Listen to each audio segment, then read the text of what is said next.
se arrepientan de sus maldades. Sinceridad, palabra pequeña que tiene gran peso en la eternidad. Si no la vivimos, de nada nos sirve orar y orar. Sinceridad, sinceridad.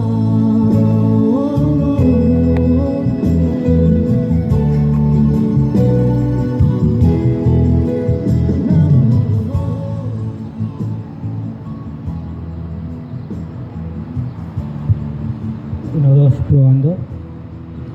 Uno, dos, probando, probando. Uno, dos, probando, probando.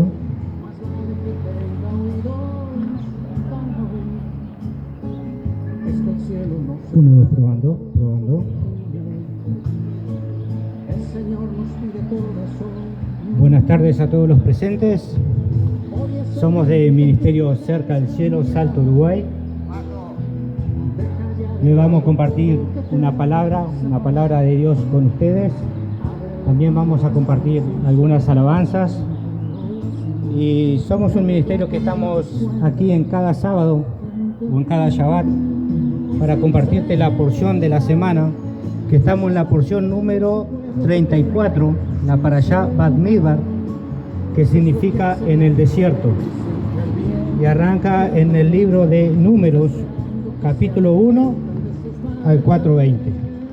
Pero la vamos a desglosar un poco con su contexto para que podamos entender las escrituras que Dios nos quiere hablar hoy, y esperemos que sea de bendición. Así que en este momento clamamos al Padre para que todo espíritu de distracción, todo espíritu que no sea de Dios, que pueda librarnos nuestras mentes para que podamos comprender el mensaje que sea de bendición y podamos llevar a algo en nuestros corazones, en nuestro espíritu, y podamos sentir la llamada del Dios de Abraham, Isaac y Jacob, y de nuestro Mesías, Jesús, Yeshua, que murió por nosotros allí en la cruz del madero, para que nosotros pudiéramos volver a ser su pueblo.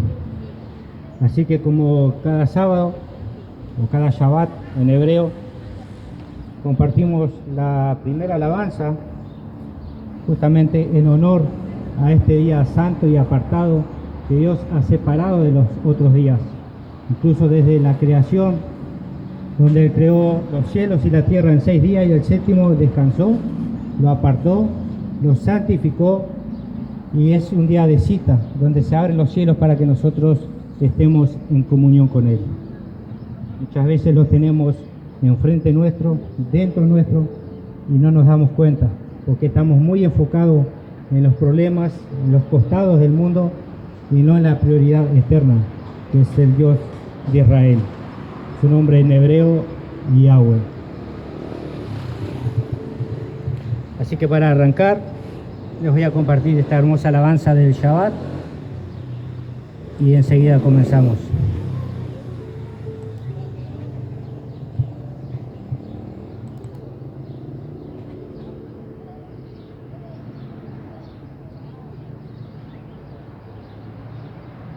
Yo te extraño, tengo por seguro.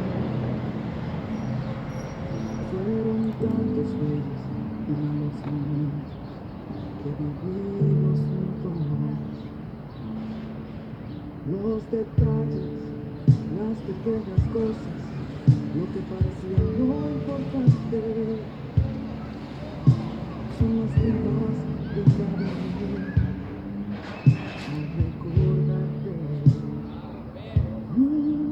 Ojalá pudiera devolver el tiempo para verte de nuevo,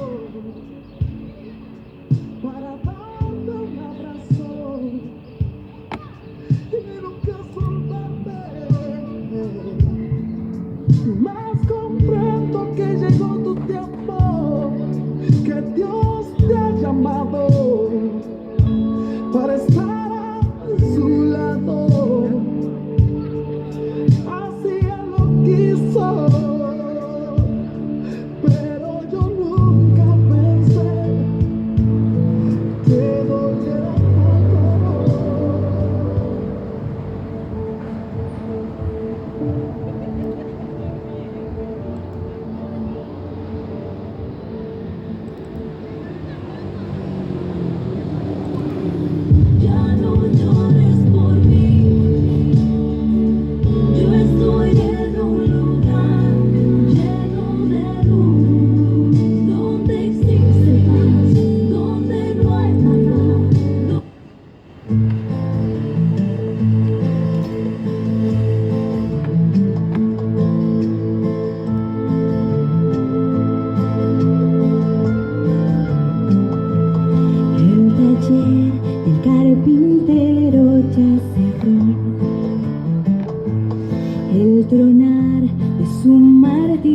ya cesó.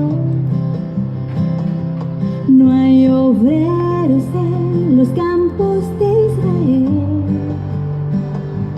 y una estrella en el oriente ya se ve,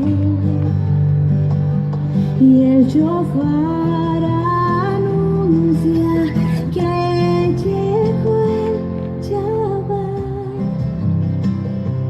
Shabbat, Shabbat.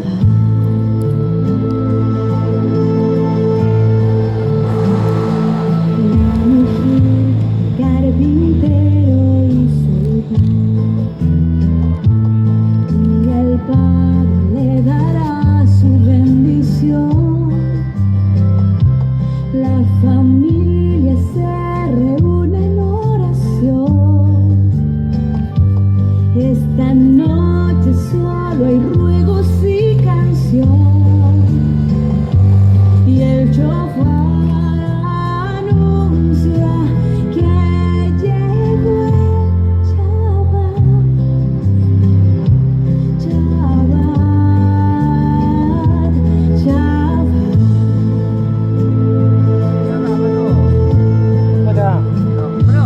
Qué felices viviremos el Shabbat. Los pequeños se reúnen a escuchar las historias de Moisés y Abraham. Shabbat, Está buscando la escritura acá. ¿Qué está buscando? Hace escritura para conocer.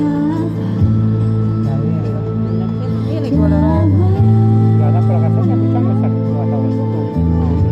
Esto se está dando lo que dice Mateo 24. Sí. Como vas a acordar la escritura, no se te borran más. Bien, los caminos bien. ¿Se acuerda usted, no? Mi padre tenía una iglesia. Hermano, escuchame, recién entré. No me vine. La mujer se me dejó mucho. ¿Qué compró para que se derrete? Recién entré. Tengo que esto. Y para la casa tengo esto que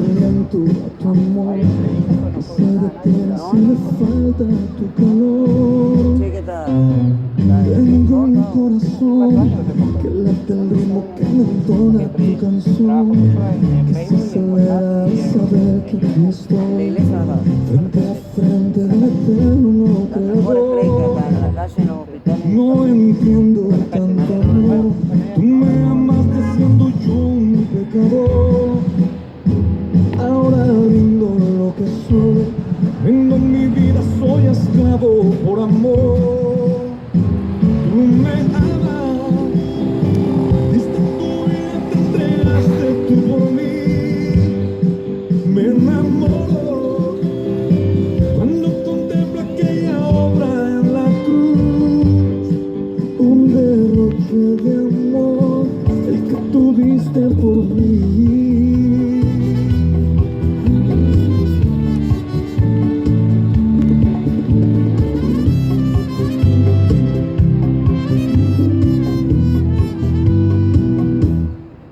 Hoy mi vida rinde su aliento, rinde el alma y corazón, rinde su sueño, rinde toda su canción.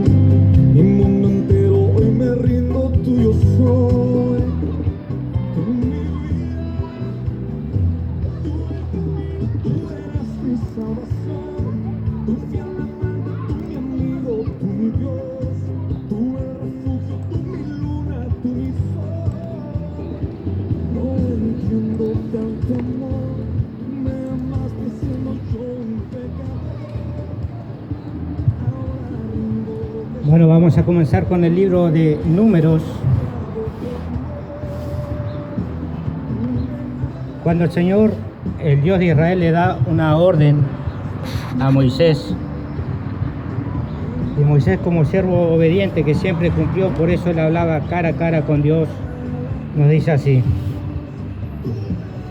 el Señor Yahweh le habló a Moisés en el desierto de Sinaí, en la tierra de reunión, el día primero del mes segundo, en el segundo año después de que los israelitas salieron de Egipto. Y les dijo: hagan un censo de toda la comunidad de Israel por clanes y por familias patriarcales, anotando uno por uno los nombres de los varones. Tú y Aarón reclutarán por escuadrones a todos los varones israelitas mayores de 20 años que sean aptos para el servicio militar. Para esto contarán con la colaboración de un hombre de cada tribu que sea jefe de una familia. Y justamente acá Dios le da una orden a Moisés que reclute un jefe de cada tribu y que haga un censo de cuántas personas, de cuántos varones mayores de 20 años aptos para la tarea militar había en el censo. Entonces él, con la ayuda de Aarón, empezaron a contar, pero menos a los levitas. Empezaron a contar uno de cada tribu y de cada jefe. Pero ¿por qué Dios hizo esto? Dios quería saber qué tanto era su pueblo, y quién era de su pueblo y quién no era de su pueblo. Recuerden que Él los sacó de Egipto, de casa de servidumbre, cuando Faraón los tenía esclavos a todo el pueblo de Israel. Recuerden que ellos eran esclavos, que Faraón los hacía hacer tareas difíciles, los sometía a diferentes castigos, y el pueblo de Israel clamaba a Dios, hasta que Dios, Yahweh, levantó un libertador, que lo conocemos como Moisés o Moshe en hebreo. Y este libertador era un hombre común, pero un hombre común que ya desde el principio estaba elegido y predestinado por Dios a hacer esa tarea. Recuerden que Faraón había mandado a matar a todos los niños en Egipto porque le temía al pueblo de Israel. El pueblo de Egipto era grande, pero el pueblo de Israel cada vez crecía y crecía. Cada vez las hebreas tenían más hijos y ellos temían que el pueblo hebreo pudiera quitarle su país. Entonces le ordenó a las parteras que no dejara con vida a ninguno de los que nacieran en ese tiempo. Y fue así como Faraón mandó hacer la matanza de los niños que nacían en ese tiempo. Pero las parteras temían a Dios, respetaban a Dios de Israel y no hicieron caso. Entonces Israel siguió creciendo. Vemos que cada vez que se quiere levantar un libertador, cada vez que va a pasar algo importante, acontecen estas cosas. En Egipto, la ordenanza de los recién nacidos. Luego, cuando apareció el Mesías, cuando apareció Jesús aquí en la tierra, Herodes manda a matar a todos los niños menores de 2 años para encontrar al rey de los judíos, al Mesías, a Jesús, a Yeshua. Y también hubo una gran mortandad. Hoy en día está aconteciendo algo similar. Directamente se han puesto leyes que cada uno, podríamos decir, que es dueño de su vida y de su cuerpo, pero no de la vida de la otra persona. Dice la ciencia y dice la Escritura que en el momento de la concepción ya hay latidos en el corazón, porque justamente Dios dice que en la Escritura que desde el vientre de tu madre te conocí, y de ahí te apartí para que seas profeta en las naciones. Y rompemos el mandamiento que dice: no asesinarás, no matarás. Sabemos que dentro de las leyes legales, entre las leyes de los países, esto está bien, esto es legal, pero ante los ojos de Dios, no. Entonces luego, no se quejen cuando vengan las pruebas, las tribulaciones, cuando vengan las pandemias, como en este caso, cuando no haya distinción entre ricos ni pobres, porque estamos viendo que hoy esto que está aconteciendo no hace distinción de personas. Tanto se puede llevar a un rico como a un pobre. a uno que tenga para el mejor hospital, el mejor sanatorio, como aquel que no lo tenga. Con esto, el mismo Dios de Israel está probando a cada uno de ustedes, a cada uno del mundo, que sin Dios nada pueden hacer. Él sopló en nosotros el aliento de vida. Cuando creó a Adán acostado en la tierra, hecho de tierra, estaba muerto, era solamente un cuerpo. Y Él sopló aliento de vida en él, y él fue un alma viviente. Por eso Adán en realidad no se refiere solamente al hombre. Él dice varón y hembra los creó. Sabemos que del costado de Adán sacó la costilla, él también hizo a Eva. Y le dio un mandamiento de que se multipliquen. Y también le dio un mandamiento que le dijo, dejará a su padre y a su madre, y se unirá a su mujer, y los dos serán uno. Nosotros cuando vemos una pareja, vemos un matrimonio, vemos a dos personas, pero Dios ve a uno, tanto así como Él ve uno mismo en Él, en Jesús y en el Espíritu Santo, que en hebreo es la Ruach HaKodesh.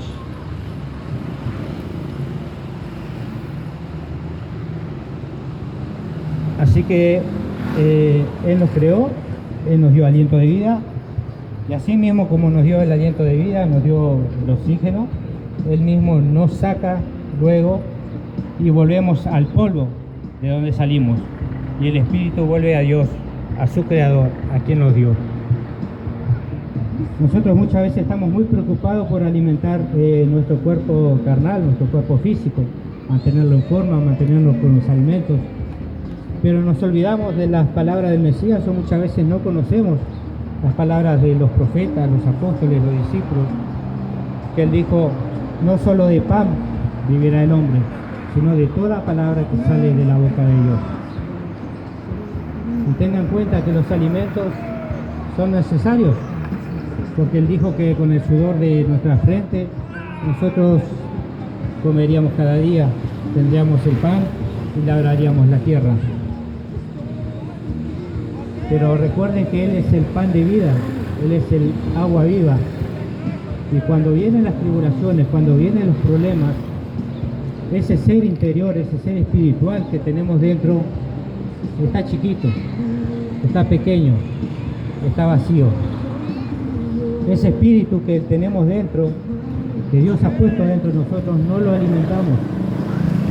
La manera de alimentar ese espíritu es con la oración, conociendo su palabra, meditando en Él y tratando de seguir sus mandamientos, que de por sí no son difíciles. Por eso cuando vienen las pruebas, vienen las tribulaciones, mucha gente recurre al suicidio, a hacer cosas que no convienen, a perderse en el mundo, porque no tiene la ayuda de Dios, la ayuda del Espíritu, porque no lo han hecho crecer. Primero dice que nosotros somos como niños, debemos recibir leche, así como los pequeños reciben leche maternal. Y luego cuando vamos creciendo recibimos vianda, pero para eso tenemos que prepararnos. Lamentablemente el pueblo cristiano, el pueblo en sí, está muriendo por falta de conocimiento.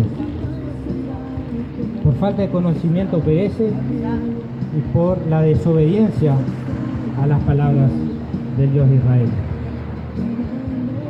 Yo les exhorto y testifico a cada uno de ustedes que tenemos dos mundos paralelos. El mundo terrenal es el cual vemos, y el mundo espiritual, que es el que no podemos ver, pero que existe. Tenemos a nuestro Padre, que conocemos como Dios, que lo pueden llamar Yahweh, otros lo llaman Jehová, otros lo llaman Jehová.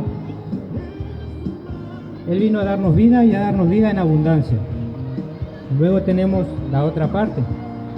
Tenemos a Satán, el adversario, conocido como el diablo. Mucha gente cree que no existe, pero la Escritura me dice que Él vino a matar, a robar y a destruir. Ahora mires a su alrededor, mucha gente pasando necesidad, pasando problemas, dificultades, porque no han plantado la buena semilla. Y si la han plantado, no la han regado para que crezca. Mucha gente que conoció a Dios, que conoce las Escrituras, hoy están desviados de sus caminos y lamentablemente están recibiendo las maldiciones de la desobediencia descrita en Deuteronomio 28. En el libro de Deuteronomio 28, que está en la Torá, conocido como Pentateuco, usted puede leer las bendiciones de la obediencia, pero también va a ver las maldiciones de la desobediencia. La cosa es bien cortita, o estamos con Dios o estamos con el adversario. Y el mayor enemigo que tenemos muchas veces somos nosotros mismos. Nos dificulta enormemente abrir una Biblia, leer un versículo, por pereza, por vergüenza, por lo que sea, perdiendo la mirada en lo eterno y mirando lo material. Lo material mañana partimos y ya saben que no se lleva nada. Por eso tienen que sembrar en el mundo espiritual, donde el Padre sí le ha prometido una morada eterna. Y eso no se gana con dinero, eso no se gana con lujos, eso se gana simplemente con la obediencia al Padre.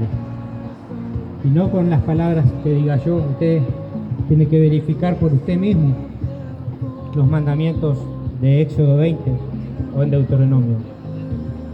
Lo que pasa es que todo en este tiempo se nos ha enseñado que el Antiguo Testamento es para los judíos y el Nuevo Testamento es para los cristianos.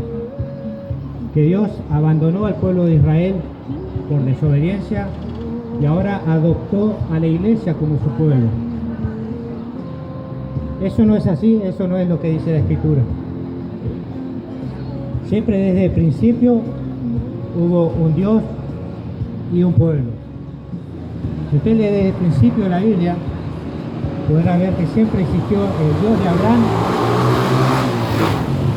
Abraham, Isaac y Jacob, conocido también como el esposo, y un pueblo, Israel, conocida como la esposa. Es un matrimonio. ¿Por qué se piensa que hoy en día se predica de las bodas del Cordero? ¿Por qué se predica de la segunda venida de Jesús a buscar a su pueblo o a su novia? Él va a venir a buscar a su pueblo.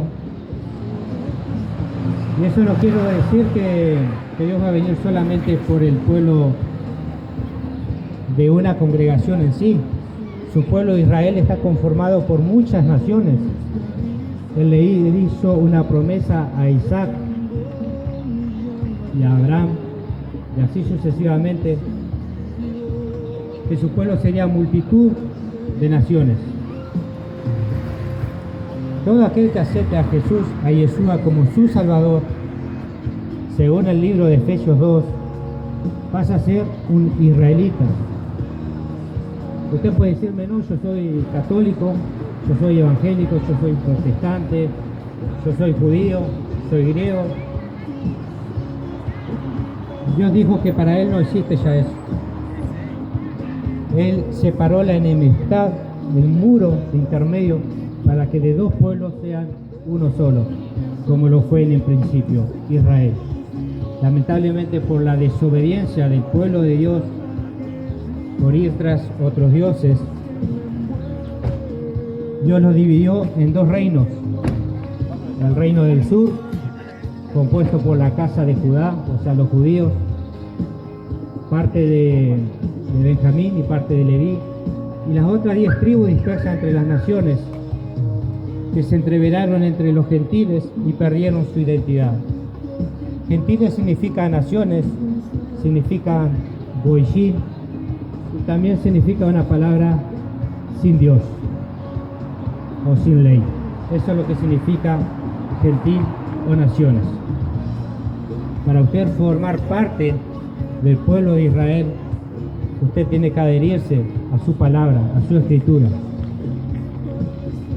cada vez que usted esté en cualquier congregación, en cualquier lugar, verifique, no diga todo amén, verifique lo que se predica.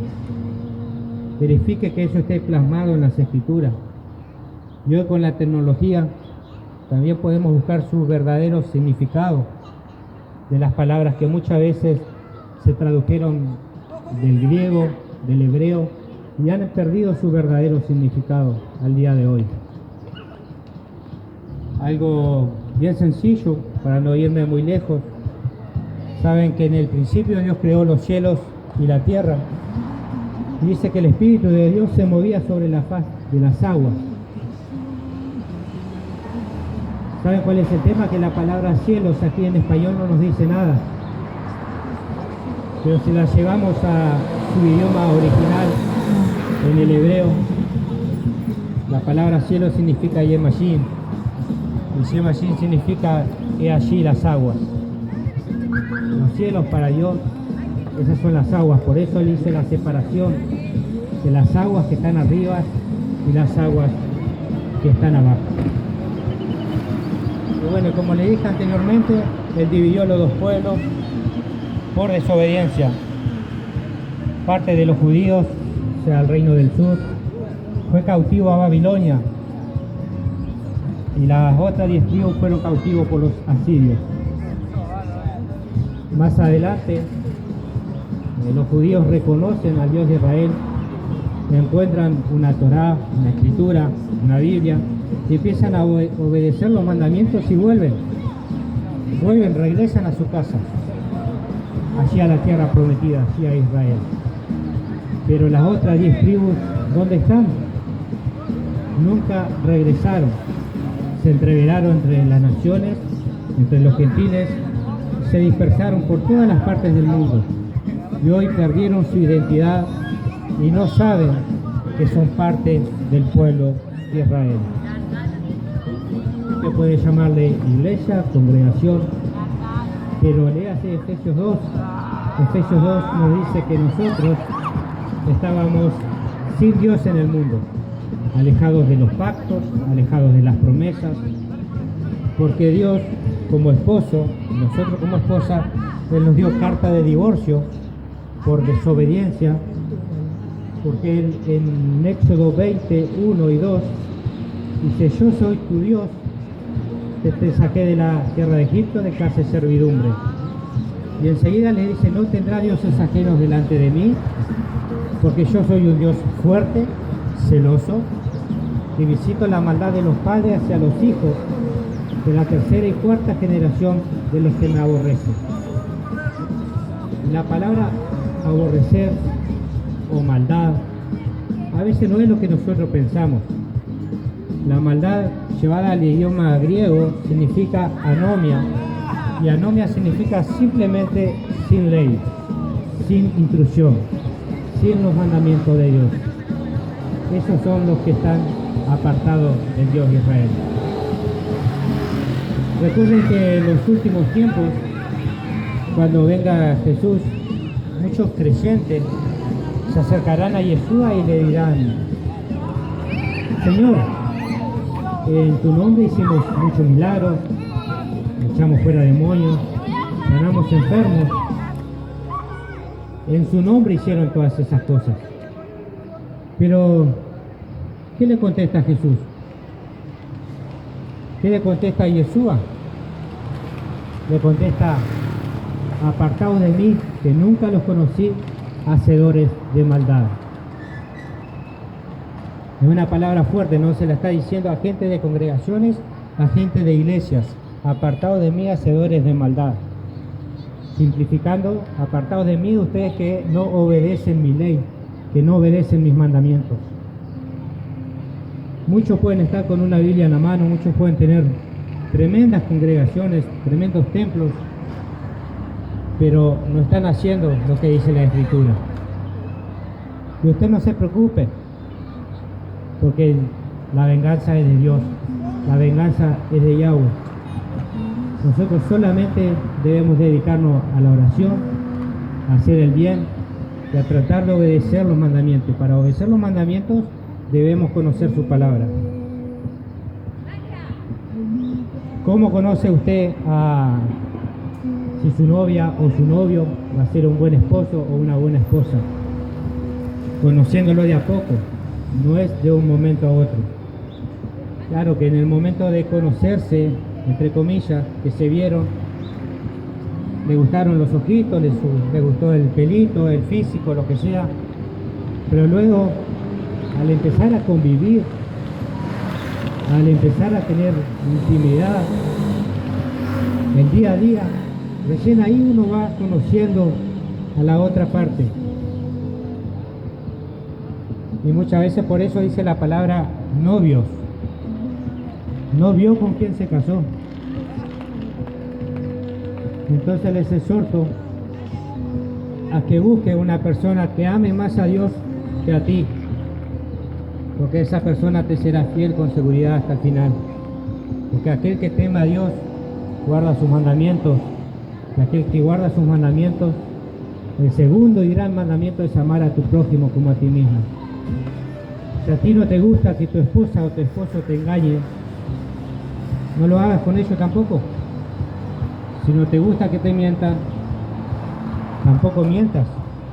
No vale la pena solo enseñar que no debes mentir, que no debes robar, que no debes engañar a tu esposa o a tu esposo, sino ponerlo en práctica.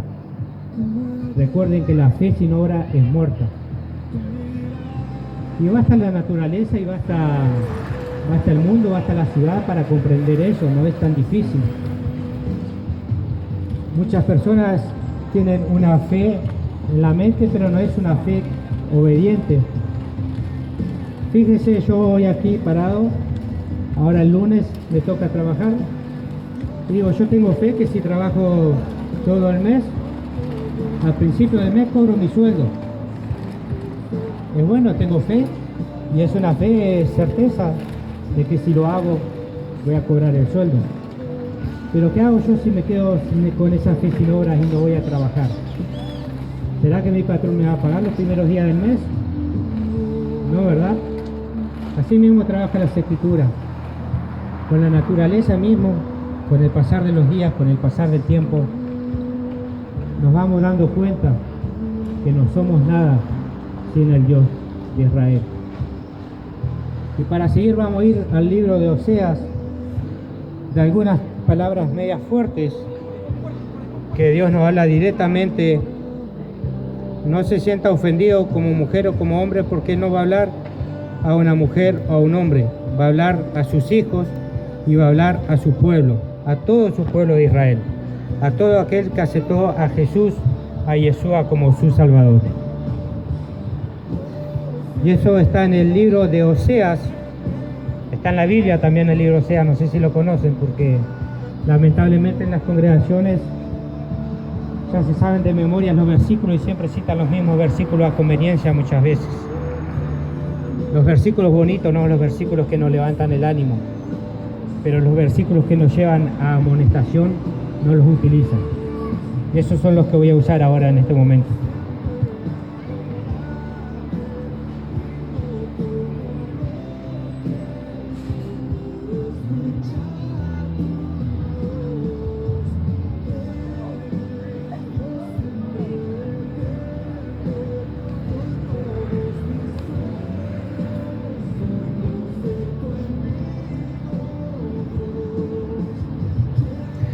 En el libro de Oseas, capítulo 2, versículo 1 en adelante, nos dice así: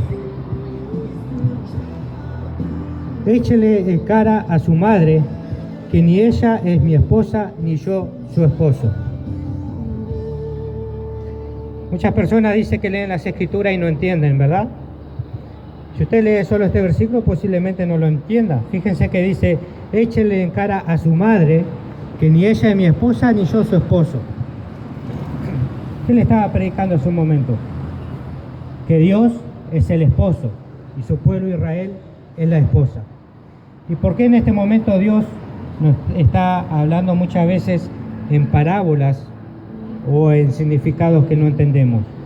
Porque Él nos prometió el Espíritu Santo y nos dijo que el Espíritu Santo nos llevaría a la verdad de todas las cosas.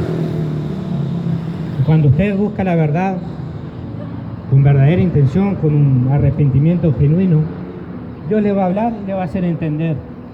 Y si no entiende, hay personas dispuestas a enseñarle la palabra de Dios. Así como en la escuela cuando éramos pequeños, había maestros, ya hay maestros dispuestos a enseñarnos y a prepararnos para la vida.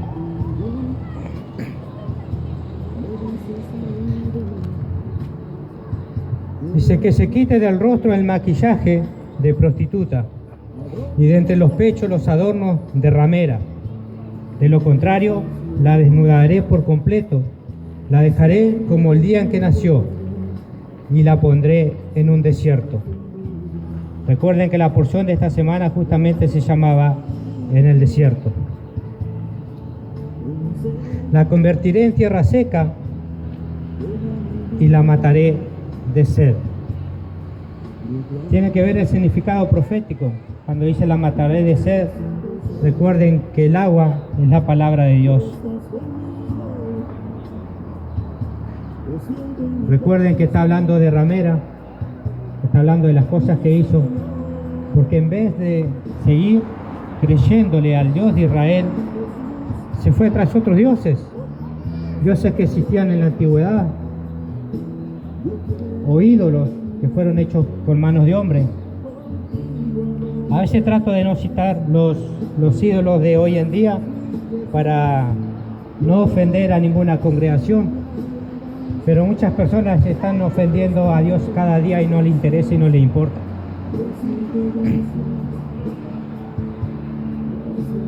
Yo les voy a decir una cosa que es verídica, y aquel que cree en Dios, que cree en Jesús, lo va a recibir bien en su corazón. Y aquel que le duela, porque es la verdad. Yo le digo, por ejemplo, que Mahoma murió y sus huesos siguen en el sepulcro. Buda también murió y sus huesos siguen en el sepulcro. Ahora vamos a una parte más delicada. María, también conocida Miriam en hebreo como la madre de Jesús, la madre de Yeshua, fue una excelente mujer. Fue escogida por Dios para ser la madre del Mesías. Fue esa virgen que fue colocada a través del Espíritu en su vientre, aquel Salvador del mundo. Pero ella murió y también sigue en el sepulcro hasta la primera resurrección. Claro que ella tiene una recompensa mucho más grande tal vez que la que nosotros, pero está prohibido por la palabra de Dios a rendirle culto, a rendirle adoración, a inclinarnos de rodillas ante cualquier imagen, incluso hasta la imagen de Jesús mismo no podemos inclinarnos ante ella, porque Jesús murió y resucitó, y hay testigos de ello en las Escrituras, en la historia, y ascendió a los cielos y vive dentro de nosotros hoy en día. Aquel que lo acepta como su Salvador, que empieza a ser y ser obediente, Él dijo que no nos dejaría solos, que mandaría a su Espíritu y que habitaría dentro de cada uno de nosotros. Cada uno de ustedes que abra la puerta, cuando Él le golpee, Él entrará y cenará con usted. Él es el Dios vivo, es el que vino, el que murió, el que resucitó, y el único que pagó el precio por nuestros pecados, por nuestras iniquidades y por nuestra rebelión. Yo a veces les digo estas cosas por su bien. Recuerden lo que le dije en Éxodo 20. Muchas veces, porque ignoramos o desconocemos, por eso dice que por falta de conocimiento el pueblo perece o muere, nos inclinamos ante la imagen de María, la imagen de Jesús mismo, que Él dijo que no, porque Él está vivo, o a veces santos, como Padre Pío, o todos los que ya conocen. Usted tiene libre albedrío, puede hacer lo que usted quiera, Pero Éxodo 20 dice, no tendrás dioses ajenos delante de mí, no te inclinarás a ellos ni le adorarás, porque yo soy un Dios fuerte, celoso, y fui yo quien te saqué de Egipto. Y lo mismo te dice hoy. Tú estabas en el mundo, estabas perdido, estabas sin Dios en el mundo porque desobedeciste, te apartaste del mandamiento y yo te di carta de divorcio. Por eso es lo que está hablando esta escritura. Díganle a su madre que ya no es mi esposa, que es una prostituta y se fue tras otros dioses. Dejó el Dios de agua viva por seguir tras cisternas rotas. Y luego que se dio cuenta que eran hechas por manos de hombres, que nada podían hacer por ellos, quisieron volver. Pero no se puede volver así nomás, según la ley de las Escrituras. Para que no sea adúltera y sea perdonada, el esposo debe morir. Por eso murió Jesús. Todos nos predican que Jesús murió por nuestros pecados. Es cierto, pero eso es solo una parte de la historia. Él murió para que nosotros podamos ser nuevamente su pueblo. Y eso es lo que nos va a hablar Oseas de aquí en adelante. Y le cité un poco esto para que usted entienda el contexto de esto, que va a hablar un poco de la ramera, va a hablar un poco de las prostitutas, va a hablar del adulterio, que está hablando de su pueblo Israel, que lo dejó y se apartó. Entonces Dios le dio carta de divorcio. Pero eso lo tienen todo en el Antiguo Testamento, y como no leen el Antiguo Testamento, se van solo al Nuevo, creyendo que es para los cristianos, se pierden la mitad de la película, por decirlo así.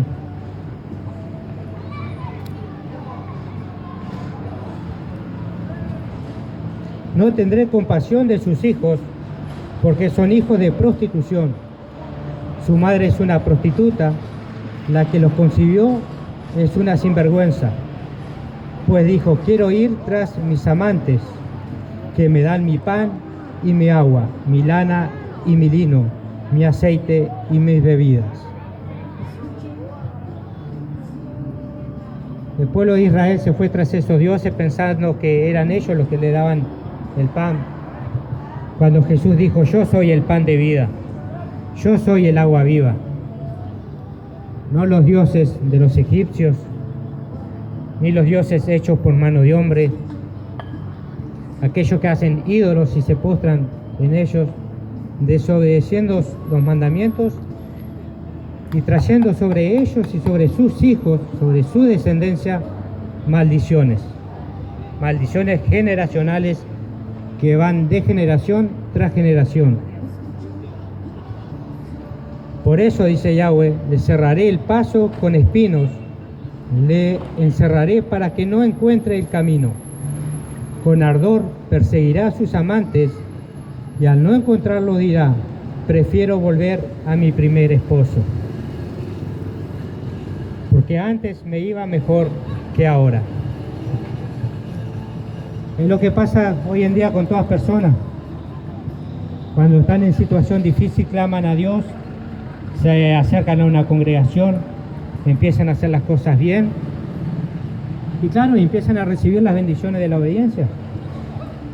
Pero al poco tiempo, como ya le fue bien, ya le entra la pereza, ya no quieren ir, se apartan, pensando que no, solo por mi fuerza ando bien, solo por mi fuerza tengo un buen trabajo, solo por mi fuerza estoy bien económicamente, solo por mi fuerza tengo salud, o porque me encomendé a cierto santo. Y como dice aquí, luego con el tiempo, porque esto no sucede de la noche a la mañana, esto es como la semilla, la plantamos, la regamos y lo que sembramos cosechamos. Luego con el tiempo se da cuenta de que a los ídolos que siguió no le daban nada. Se dieron cuenta que el primer esposo, Yahweh, el Dios de Israel, era el pan de vida, era el agua que calmaba su sed. Ahora está el problema, cómo regresa su esposo ahora que fue adúltera, ahora que fornicó, ahora que adulteró, que tuvo hijos con otros ídolos.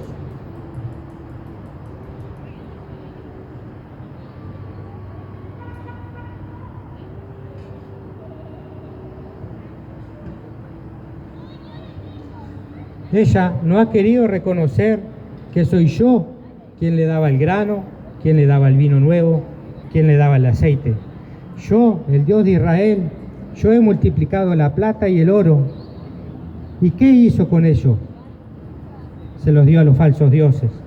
Por eso, llegado el momento, le quitaré mi trigo y mi vino, y la dejaré sin lana y sin lino, que le di para cubrir su desnudez. Voy a exhibir su desvergüenza a la vista de sus amantes, y nadie la librará de mi mano. Esas son palabras de Dios directamente dichas al profeta Oseas. Vamos en el versículo